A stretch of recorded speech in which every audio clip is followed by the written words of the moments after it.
Are we on? We are on. Oh, fantastic. How are you, my friend? I'm doing good, man. Thanks for having me. Are you kidding me? I can't believe I'm talking to Kenny Chesney. You're on the camera Yeah, there, man. Where are you right now? I'm in Tennessee. Yeah, at home, Yeah. just getting ready for the tour.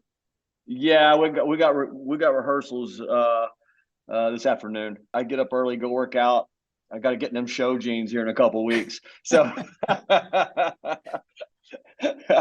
it's going good though. Everything's going really good. We're excited about it.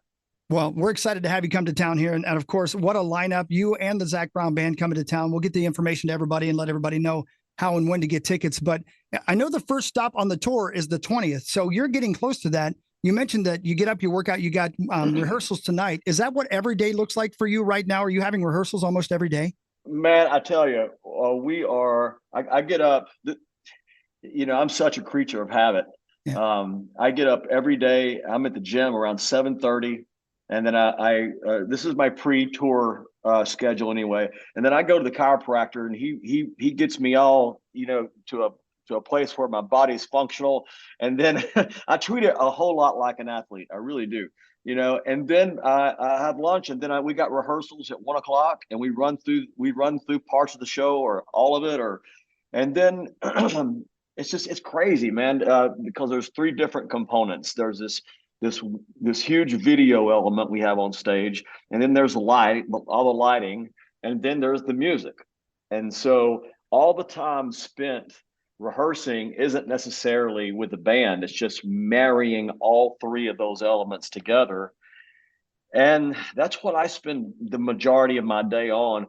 And so what's crazy is, like, let's just say we open at the Buccaneers place on April 20th, and then we'll be in Tampa all week working on all three of those elements. And then next thing you know, it's show day.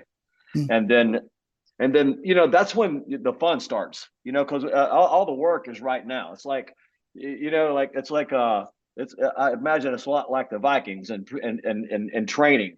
That's where the work is. Yeah. When the season starts, it's a completely different thought process. How much flexibility do you give the band and do you have with the set list every night? Are you doing basically the same set list from city to city? It fluctuates some. Each city does dictate it, and honestly, the energy in the audience dictates it. But I would say 75% anyway of what we land on in rehearsals, we will do, and that gives us 25% of the show to add songs in or take songs out or do whatever, and I like that flexibility because, look, I've been on the road a while now, and one thing I've learned, that there are no 2 days ever the same. Yeah. So your show can't be exactly the same, because but I like that flexibility. I've been lucky enough as the baby band playing first on the festival to open up for you on two different festivals in the same summer. Really? Yeah, I have. Yeah, you weren't even at the facility yet, but we opened for you, and then 2 weeks later we opened for you again at a different festival. It wasn't a completely different set, but it was pretty close. And you got to have musicians that are capable of pulling that kind of thing off. Well, and you also got, look, people come to the show wanting to hear a specific song, and then so you got to play the music that they. Is this Kenny Chesney? I got you, man. We're back. I can't believe you called me back. I'm so grateful. You would not believe. We had some sort of computer malfunction, and I lost you in the middle of the interview. So you called me back. I owe you big time. I'm going to buy 19 tickets to your show when you come to town here. Thank you so much. I know I only got 5 more minutes, so thank you so much. No, you got plenty of time, man. We got time. Whatever you need. I appreciate everything. May 4th, again, U.S. Bank Stadium, Kenny Chesney with Zach Brown Band, and so many more. And tickets are going fast. You've got, if you've not seen Kenny Chesney before, you've got to go see this show. And the new record's out. It's called Born. It sounds like a summer day, man. I love it so much. Thank you, man. I've loved your music for so long, and watching your career and knowing a little bit about your career, because I have a friend named Nick Hoffman. Oh, wow. You're friends with Nick. Yeah, he grew up here in Nowthen, Minnesota, right down the road from here. And so I know a little bit about you behind the scenes. And if you want to ever have somebody write a story about you who loves you, Nick Hoffman should be the guy who writes it. He told me that. Oh, man, that's awesome. He told me. Me and Nick saw a lot of dreams come true together. Nick was in the band for a long time. And I'm still great friends with him, and that doesn't always happen. But it's crazy, man. That you know Nick. He's a real good friend of mine. When we were talking about you, that's exactly what I wanted to talk about. The idea that you started exactly like I started. I mean, basically playing in bars and writing your songs and sweating and working your way up. Every step of the way, did you find yourself finishing a show and just hungering for the next show, or did you take any time to enjoy? Because in my pursuit of trying to live the dream, I found myself looking so forward to the next step that I didn't enjoy the step I was on. Were you present enough to do that? That's a great question. And I think a little of both. I was so hungry to do what we're doing. But I still felt like, when we were in the moment, we were really enjoying it. I really do believe that we did enjoy every phase of it. But when I first started in college, it was just me sitting on a stool with a guitar, singing my hero songs. And in ways, it's still that way. I just got a lot more stuff around me, Yeah.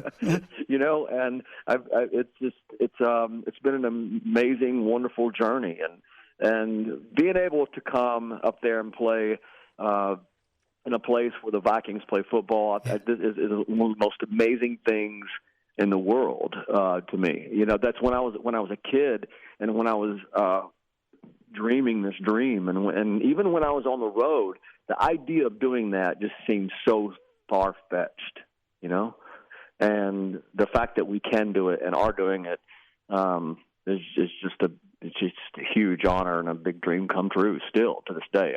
When I walk up on that stage in front of that audience, it is one of the most amazing feelings in the world. The live concert DVD you did, man, it must have been 10 years ago now, that was at Foxborough and at Lambeau Field. One of the things that I remember distinctly about watching that over and over and over again on our bus was how much fun you were having. And, you see a lot of artists who play these giant stadiums, and it seems like somewhere in their body, they're hungering to be back in a small bar. We all love playing the small bars, but if there was one artist who was born to be on that big stage, it was you. Do you love that? Oh, man, thank you. Oh, I love it. I mean, I do love it, man.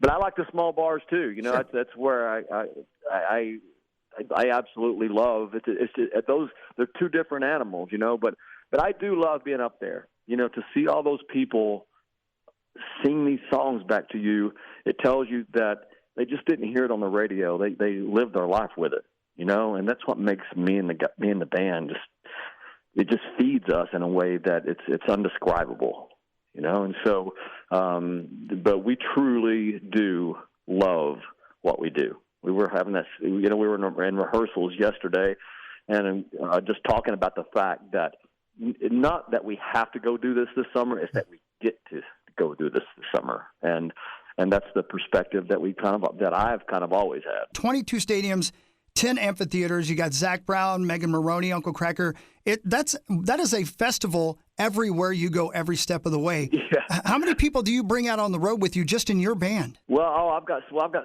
6 band members, and I've got a lot of crew people, and the stadium shows. I've got a lot. I try not to think about it too much. It takes a lot of people to make that happen.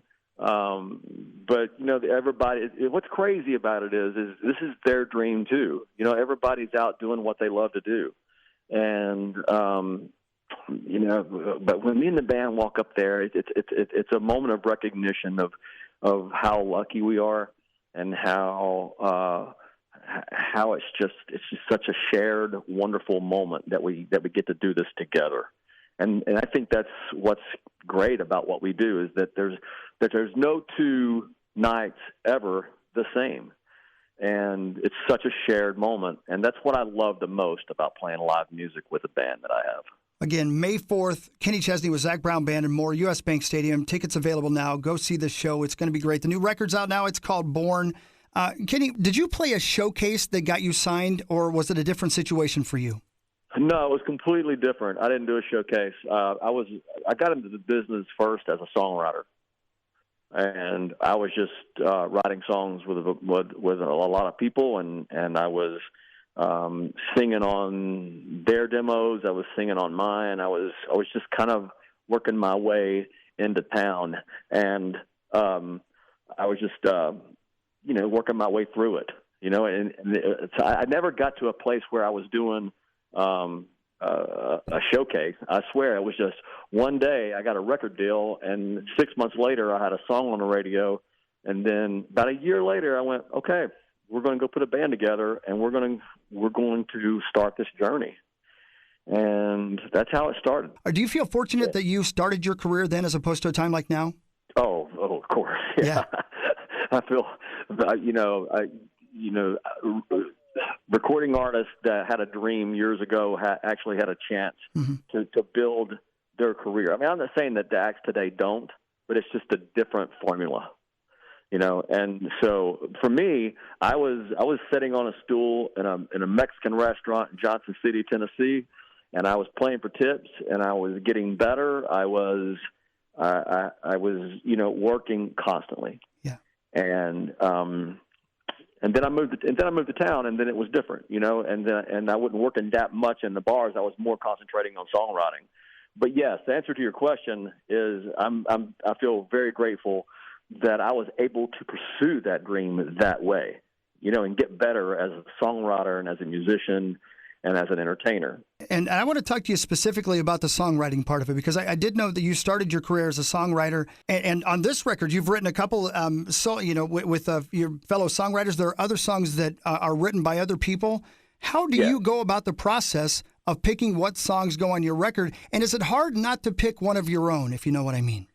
Well, it's very hard. But I've been a pretty tough a critic of my own songwriting. I just try to find the best songs possible, and there's for me to set and have the mentality. Okay, I'm going to have a record. I'm going to have 12 whatever songs on it, and I'm going to write the best 12 songs that are better than anybody in town. That's just kind of that's not a good philosophy when you're trying to make the best record that you can make. And had I not done that, I would have never have had You and Tequila, or There Goes My Life, or No Shoes, No Shirt, No Problems, or Young, and I could go on and on and on. If I said I had to write everything, I would have missed out on all those songs. Right, and that makes sense. But then you also look at my personal favorite song that you've ever written. It literally is, I have this song list on my Apple Music playlist that I call GOATs, greatest songs of all time for me, right? Oh, and one of those is I Go Back. And that song, this sounds ridiculous, I apologize, but I relate to you so much because I loved high school football growing up. My closest friends to this day in my life were the kids I went to high school with, right? And that song speaks to me in a way that few songs do. And you wrote that solo by yourself. Is that still a highlight for you, that song? Of course. No doubt about it. It's one of my favorite songs I ever wrote, because it's just so authentic to me and my life, and all the things you were just talking about, and everything that it took from me as as a person that had a dream or not knowing she was going to realize it, and it just growing up in East Tennessee I was really close to my family. I had church in my life, I had sports in my life, and family, and that's about it. And so that's kind of the DNA. Well, I take that back. And music, which and that is the DNA of I Go Back. It's just music stamps our lives in ways that nothing else can, and that's where that song came from. Well, that line in particular, we all have a song that somehow stamped our lives. That's me, man. Music has saved my life multiple times, and that song is one of those songs that's done it for me. So thank you for that. Thank you, brother. I appreciate it. Yeah, for sure. I know I got to let you go in a second, but again, thank you for calling me back. Just two more things, if you don't mind, real quick. I've got to ask you this. I'll never forgive myself.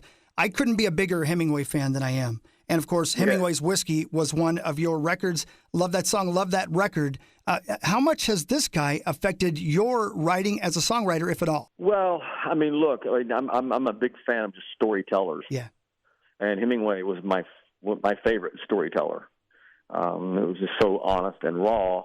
And I think that as a storyteller, I mean, you are just inspired by those that open up your brain and open up your mind. And Ernest Hemingway was one of those, still is one of those people, And man, when I found that song, Hemingway's Whiskey, it just spoke to me like in ways that nothing else did. And that's why that was, it was the title track of the record. And But yeah, I mean, Ernest Hemingway is someone that I just creatively really look up to. And somebody as a songwriter to look up to in a different way as well because of his economy of words. He had to get to the point, and he wanted to write as few words as possible to make his point. And that's what you do as a songwriter, right? That's exactly right, yeah, especially with music, and that's hard to do. It's hard to create commonality in a short period of time. Again, Kenny Chesney, May 4th, U.S. Bank Stadium, home of the Minnesota Vikings, which I could ask you a million questions about that, but I'll just save it to one. No, I'm fired up, man. I love sports. I'm fired up to play it again. I'm not sure how many times it makes that we played the Vikings football stadium, but this makes several, and so everybody is very excited to come back and experience that again. Yeah, who's your favorite NFL team if you had one at this point? It's crazy. I didn't grow up with any allegiance to an NFL team. I grew up in Knoxville, Tennessee, sure. which means it was all college football. Yeah. And now though, as an adult, I have friends that play for different teams. And Sean Payton's one of my best friends, and I hope he does well. And as a child, though, I did love the Patriots because one of my favorite. I still love the Patriots. One of my favorite college players growing up was a guy named Stanley Morgan who got drafted by the Patriots. So I followed them a lot as a kid too. Fantastic. Yeah. And one of these days I've got to make it to a Tennessee college football game because we got the Gophers. I love the Gophers, but they ain't nothing like going to one of those Southern college football games. You'll love it, man. It's fun. You got it, man. Again, May 4th, we'll see you there. Thank you for calling back. Thank you for so much time. All right, pal. Take care now. Bye-bye.